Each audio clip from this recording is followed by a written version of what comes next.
मी या म्हाताऱ्या बाईबरोबर शाळेत जाणार नाही. आपल्या 10 वर्षाच्या मुलाचे सार्थकचे शब्द ऐकून संध्या स्तब्ध झाली. तो काय म्हणतोय? तो आपल्या आजीला म्हातारी का म्हणतोय? असा उद्धटपणा तो कुठून शिकला असेल? संध्या विचारात पडली.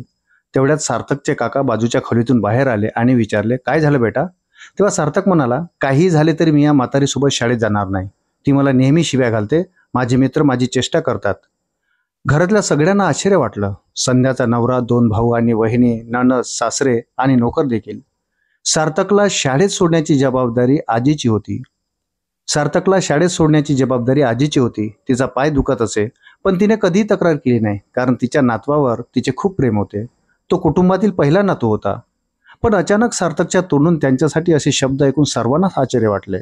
रात्रीच्या जेवणाच्या वेळी त्याला खूप समजावले होते, पण तो आपल्या म्हणण्यावर ठाम राहिला. सार्थकच्या वडिलांनी त्याला थापडही मारली. अखेर सगळ्यांनी ठरवलं की उद्यापासून आजी त्याला शाळेत सोडायला जाणार नाही. दुसऱ्या दिवसापासून दुसरं कोणीतरी त्याला शाळेत घेऊन जाऊ लागलं. पण संध्याला प्रश्न पडला की त्याने हे का केलं. संध्यालाही सार्थकचा खूप राग आला होता. संध्याकाळ झाली होती. संध्याने दूध गरम केले आणि मुलाला देण्यासाठी त्याला शोधू लागली. टेरेसवर पोहोचली. तिने मुलाला आजीशी बोलताना ऐकले, तशी ती गुपचूप त्याचे बोलणे ऐकू लागली. आजीच्या मांडीवर डोकं ठेवून सार्थक म्हणत होता, मला माहित आहे आजी, तू माझ्यावर रागावली आहेस, पण मी तरी काय करू? एवढ्या कडक उन्हातही ते मला न्यायला आणायला पाठवतात. तुझा पायही दुखत आहे. मी आईला सांगितल्यावर ती म्हणाली की आजी स्वतःहून जाते येते. आजीला जे पाहिजे ते ती करते. मी खोटं बोललो. मी खूप चूक केली, पण तुला या त्रासातून वाचवण्यासाठी मला दुसरं काहीच सुचलं नाही ग. तू आईला माफ करायला सांग. सार्थक बोलत राहिला आणि संध्याचे पाय आणि मन सुन्न झाले. आपल्या मुलाच्या बोलण्याचा अर्थ तिला उमगला.